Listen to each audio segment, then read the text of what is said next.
یعنی کہ جب دو حمزہ ایک کلمے میں اس طرح ہو جائے اس میں یہ لفظ آ جاتا ہے. اور پورے قرآن میں میرا خیال ہے یہ ایک ہی لفظ ایسا ہے, بلکہ میرا خیال نہیں ہے, مجھے یقین ہے کہ یہ ایک ہی لفظ ایسا ہے جس پر یہ تسہیل وجوبی ہوتی ہے, جس کے دوسرے معنی حمزہ میں تسہیل وجوبی ہوگا, جس کے دوسرے حمزہ میں تسہیل وجوبی ہوگا. اس کا کیا مطلب ہوا؟ ایک منٹ اس کو ذرا ریموو کر دوں.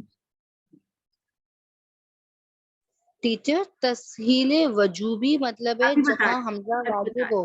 ابھی بتا رہی ہوں, میں نے پورا نہیں بتایا. دیکھیں تسہیل, آپ نے سب سے پہلے تحقیق کیا پڑھی؟ آپ نے تحقیق پڑھی کہ تحقیق کے اندر یہ ہوتا ہے کہ دونوں حمزہ کو الگ الگ سے آواز نکال کے واضح کر کے دونوں کو پڑھنا. جیسے آپ اگر اس لفظ کو اس پیٹرن پہ دیکھیں جس پیٹرن پہ ابھی ہم پڑھ رہے تھے, جیسے جا امرنا, تو اس کو پڑھنا چاہیے ہمیں جمیون, ٹھیک ہے, جمیون, ٹھیک ہے. لیکن یہاں یہ کہہ رہے ہیں کہ اگر دو حمزہ مفتوح قطعی مفتوح ایک کلمے یا دو کلمے میں اس طرح, ایک کلمے میں اس طرح سے جمع ہو جائیں تو اس سے ایک لفظ جو ہے وہ مستثنا ہے, یعنی تحقیق سے مستثنا ہے, اور اس میں ہم تسہیل کریں گے یعنی نرمی کریں گے. اور کس والے میں نرمی کریں گے؟ دوسرے والے حمزہ میں, یہ والے حمزہ میں نرمی کریں گے. تو کیا مطلب ہوا کہ جب ہم پہلا حمزہ پڑھیں گے تو اسی کی آواز میں دوسرا والا حمزہ مرج کر دیں گے. ایسے مرج کریں گے, میں مائک قریب کر کے پڑھ کے بتاتی ہوں آپ کو. یہ والا پہلا والا آپ نے کڑک سیدھا اسٹریٹ پڑھنا ہے, تحقیق والا. اور دوسرا والا آپ نے کیسے پڑھنا ہے؟ دوسرا والا آپ نے پڑھنا ہے, ایک منٹ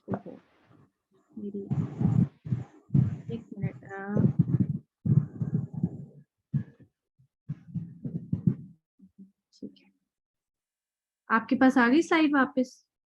ہاں جی جی ہاں جی. تو دوسرا والا حمزہ اس طرح پڑھیں گے کہ جیسے ہم نے کوئی میں ملا دیتے نا حمزہ اردو میں, بالکل اسی انداز میں ہم دوسرا والا حمزہ ملا دیں گے. دیکھیے جمیون ایسے, جمیون ایسے, جمیون کی بجائے جمیون ایسے پڑھیں گے. بات سمجھ آئی؟ اس کی وجہ کیا ہے اس طرح سے پڑھنے کی؟ بس قرأت حفص میں یہ اسی طرح سے ہے. جی بس جیسے یہ آپ نے جو بتایا کہ دو حمزہ ایک ساتھ آ رہے ہیں, تو پہلا ہم تحقیق کے ساتھ پڑھیں گے اور دوسرا نارمل طریقے سے. تو مس جیسے اس کے بعد دوسرے والے میں تو حمزہ عین آ رہا ہے, تو اس کو تو ظاہر ہم ملائیں گے تو ایسے ہی نرمی کے ساتھ ادا ہو جائے گا. ہاں, لیکن اگر دوسرے والے کے ساتھ کوئی اور حرف آتا ہے تب ایسا نہیں ہوگا یا نہیں آتا؟ اسی لفظ کے ساتھ کرنا ہے, اور کسی جگہ پہ بھی آپ نے تسہیل نہیں کرنی ہے, آپ نے صرف اسی کے ساتھ کرنا ہے. جمیون اس طرح, یہ وجہ اس کی توجیحات دی ہیں, جیسے میں نے پچھلی دفعہ بھی آپ کو پڑھائی تھی کچھ توجیحات حمزہ کے حوالے سے, ہا کے حوالے سے. اس کی بھی مفسرین نے کچھ توجیحات دی ہیں, لیکن میں سمجھتی ہوں کہ ابھی فی الحال آپ لوگوں کے لیے وہ زیادہ ضروری نہیں ہے, اور پھر آپ لوگ کنفیوز بھی زیادہ ہو جاتے ہیں.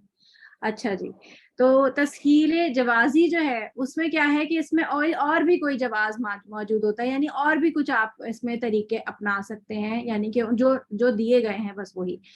تو وہ کیا ہے کہ پہلے تو ہم رول پڑھ لیتے ہیں, دو حمزہ ایک کلمے میں اس طرح جمع ہو کہ پہلا قطعی مفتوح ہو اور دوسرا وصلی مفتوح ہو. دیکھیں آپ پہلے اب تک جو ہم آ رہے تھے اس میں دونوں قطعی چلتے ہوئے آ رہے تھے.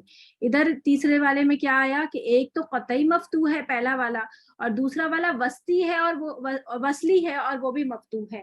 تو دوسرے حمزہ کو تسہیل کرنا اور الف سے بدلنا دونوں جائز ہے. سمجھ آئی؟ تسہیل کرنا مطلب جیسے یہاں پر یہ تھا لفظ آنا, یہ لفظ اصل میں تھا آنا کو, اس کو اگر آپ تسہیل کریں گے تو آپ اس کو پڑھیں گے آنا آنا اس طرح کر کے. اور الف سے کیسے بدلیں گے کہ اس کو آپ نے الف میں بدل دیا تو یہ حمزہ زبر اور الف یہ مل کے کیا بن گیا؟ الف مدہ. صحیح ہے, تو یہ بن گیا آنا, اور یہ 6 حرکت تک لمبا ہوتا ہے, یہ ہم مد میں پڑھیں گے انشاءاللہ. اس کو 6 حرکت تک لمبا کر کے آنا اس طرح کر کے پڑھیں گے. پھر یہ اللہ تسہیل کی طرح سے، اور اگر آپ اس کو الف سے بدلتے ہیں تو اللہ، اسی طرح ذکرینی، اور یہ ذکرینی ہے، را کے اوپر زبر ہے، اور الف سے بدلیں گے تو یہ ہو جائے گا 6 حرکت لمبا ذکرینی، ٹھیک ہے. قرآن مجید میں یہ آپ کو اس اسٹائل سے ہی لکھا ہوا ملے گا، الف سے بدلا ہوا، ٹھیک ہے. اصل میں آپ اس کی جو حرکت ہے، مطلب اس طرح سے، یہ دونوں طرح سے جائز ہے، یہ اس طرح سے بھی پڑھا جا سکتا ہے اور اس طرح سے بھی پڑھا جا سکتا ہے، ٹھیک ہے. تو یہ ہم نے کیا پڑھا ابھی تک؟ ہم نے پہلا والا تحقیق کا پڑھا تھا. کیا پڑھا تھا شاباش؟ تھوڑا ریوائز کیجئے تاکہ ابھی یاد ہو جائے آپ لوگوں کو. جی صاف صاف ظاہر کر کے پڑھنا. شاباش. اور حمزہ کو اس کی صفات شدہ جہر اس کا وغیرہ کے ساتھ پڑھنا. ٹھیک ہے. اور یہ ہوتا کب ہے؟ یہ ہوتا جب کب ہے؟ دو کوئی حمزہ حرکت ہوتی ہے اس میں متحرک. دو زیادہ متحرک حرکت ہوگی. اور یہ کون سے زبر حمزہ سے ہوتے ہیں؟ وصلی کے قطعی؟ قطعی. قطعی حمزہ جب قطعی حمزہ ہاں جی. اور ایک کلمے میں آتے ہیں، 2 کلمے میں؟ ایک میں بھی آتے ہیں، دو ایک میں بھی آتے ہیں. شاباش. تو اس کو کیا کریں گے؟ واضح اور صاف پڑھیں گے. شاباش. پھر دوسرا ہم نے پڑھا تسہیل. تسہیل کا معنی کیا ہوتا ہے؟ نرم کرنا، نرم آسان کرنا، آسان کرنا. کرنا، آسان کرنا. شاباش. نرم کرنا، آسان کرنا. اس کی ہم نے 2 ٹائپس پڑھی، اور اس میں اور اس کی ہم نے وہ بھی پڑھی تھی اصطلاحی معنی کہ حمزہ کو حمزہ اور حرف مدہ کے درمیان میں پڑھنا. 2 درمیان ٹائپس پڑھنا. کی. اس کی دونوں ٹائپس بتائیں کون سی ہیں؟ شاباش. تحصیل وجوبی، تحصیل تحصیل وجوبی، تحصیل جوازی. جوازی. جوازی. اور تسہیل وجوبی میں کیا ہوتا ہے؟ جہاں صرف تسہیل تسہیل ہی نرمی حمزہ پڑھا ہوتی ہے. جائے گا، دوسرے کو مکس کر دیا جائے گا، مرج کر دیا جائے گا. ہاں مطلب تسہیل کا معنی ہے نا. تسہیل وجوبی، وجوبی سے کیا مراد ہے کہ یہاں پر صرف جہاں صرف تسہیل ہی ہو. تسہیل ہی ہو. اور اس کا قاعدہ واضح. یہ ہے، جب 2 حمزے قطعی مفتوح یہ ایک دو کلمے میں حمزہ جمع جو ہو ہے تو وہ ان کو مفتوح ہے. تحقیق کے ساتھ تحقیق کے پڑھنا ساتھ واجب پڑھنا ہے. چاہیے. ٹھیک ہے. شاباش. اور پہلے والا نہیں پڑھنا تو چاہیے، یہ تو ہم تحقیق کا پڑھے نا، لیکن اس سے کیا ہے، اس سے ایک لفظ جو ہے ایک وہ کلمہ مستثنا مستثنا ہے. ہے. مستثنا.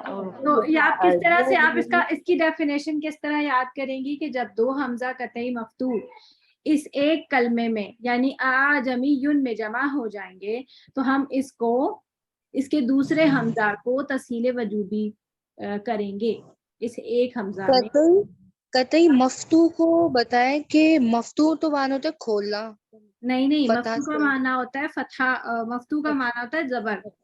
فتحہ سے اچھا فتحہ کا معنی ہوتا صحیح ہے زبر. تو 2 زبر والے قطعی مفتوح یعنی کہ 2 زبر والے حمزہ جو قطعی ہیں اس ایک کلمے میں یعنی اعجمیٌ میں جمع ہو جائیں گے تو ہم دوسرے کلمے میں تسہیل وجوبی کریں گے. اس کو تھوڑا سا آپ اپنے حساب سے ڈیفینیشن بنا دیجیے گا کیونکہ انہوں نے سمجھانے کا انداز میں انہوں نے لکھ دیا ہے نا. مس قطعی وہ ہے نا جیسے پہلے سے موجود ہے متحرک لگا ہوا.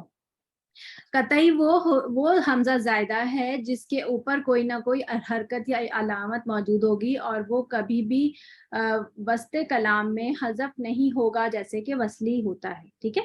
جی وصلی والا جو ہے آپ ہمیں لکھوائیے گا. یہ لکھی بھی ہے نا، یہ پہلے ہم نے جو پڑھا اس میں یہ لکھا ہے نا سٹارٹ میں. دیکھیں پہلا پیج جو تھا ہمارا اس میں یہ والی ڈیفینیشن لکھی ہوئی ہے. دیکھیں وصلی ڈیفینیشن، وصلی ہے جو ابتدائی کلام میں ثابت رہے اور وسط کلام میں حذف ہو جائے. اور قطعی کی کیا ہے؟ جو ابتدائی کلام اور وسط کلام حذف نہ ہو اور ساتھ میں آپ اس میں ایڈ کر لیں کہ اس کے اوپر کوئی نہ کوئی حرکت یا علامت موجود ہوگی. آپ کی یاد دہانی کے لیے کہ آپ کو کیسے پتا چلے گا وصلی اور قطعی جو ہے وہ کون سا ہے. اور وصلی جو ہے وہ میں سے آپ کو بتا چکی ہوں اگر وہ آیت سے شروع ہو رہی ہوگی تو پھر اس کے اوپر کوئی نہ کوئی حرکت قرآن میں ملے گی، لیکن عموماً وصلی جو ہے وہ حرکت کے بغیر ہوتے ہیں.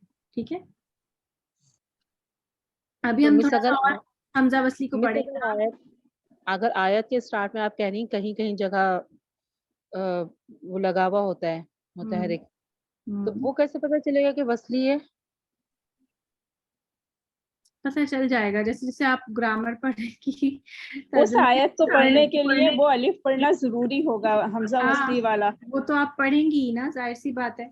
جب آپ اسٹارٹ کریں گی اسی سے تو آپ پڑھیں گی. جیسے آپ دیکھیں ایون جب آپ کہیں پہ وقف کر دیتے ہیں نا, ہم آیت پڑھتے پڑھتے درمیان میں بھی تو وقف کرتے ہیں نا, کہیں پہ ہماری سانس ٹوٹ جاتی ہے تو پھر ہمیں کسی لفظ سے اسٹارٹ کرنا پڑتا ہے, تو پھر اگر وہ فرض کریں کہ وہ لفظ جو ہے وہ حمزہ وصلی سے شروع ہوتا ہو تو وہ پھر ہم کیسے پڑھیں گے اگر ہمیں حمزہ وصلی کا قاعدہ ہی نہیں معلوم ہوگا تو. وہ تو ہم پھر اس کی ہاں ڈیفینیشن سے پتہ چلائیں گے نا. ہاں جی, اور جیسے اگر آپ ترجمہ ورڈ ٹو ورڈ جب ہم ترجمہ سنا رہے ہوتے ہیں تو اس وقت بھی ہمیں اگر فرض کریں ایک لفظ ہے جیسے للملائکۃ اسجدوا, یہ لفظ ہے, اس کو آپ نے للملائکۃ الگ پڑھنا ہے, اور پھر دوسرا ورڈ آپ نے دوبارہ اس کو حمزہ وصلی سے پڑھنا پڑے گا نا, اس جدو کر کے پڑھیں گے پھر اسے. کیا آپ بولیں حمزہ وصلی سے تیسری حرکت دیکھیں گے نا. پہلے تو آپ پہلے سب سے پہلے آپ لام دیکھیں گے, اگر آپ کو لام نہیں ملتا پھر آپ تیسری حرکت دیکھیں. ٹھیک ہے صحیح. تو اب اس کے بعد آتے ہیں ہمارے جی. اور ٹیچر اس میں بھی اگر تیسری حرکت پیش ہوتی ہے تو پیش دیتے ہیں, اور اگر زبر یا زیر آ رہا ہوتا ہے تو زیر دیتے ہیں. جی جی. اور اور بھی کوئی کچھ پوچھ رہا تھا جی. ٹیچر یہ جو الآنا لکھا ہے آپ نے کہا اس میں ایک حمزہ کو تو ہم پڑھیں گے الآنا مرج کر دیں گے, تو یہ تو ہم اس لیے بھی کر رہے ہیں نا کہ لام پہ ساکن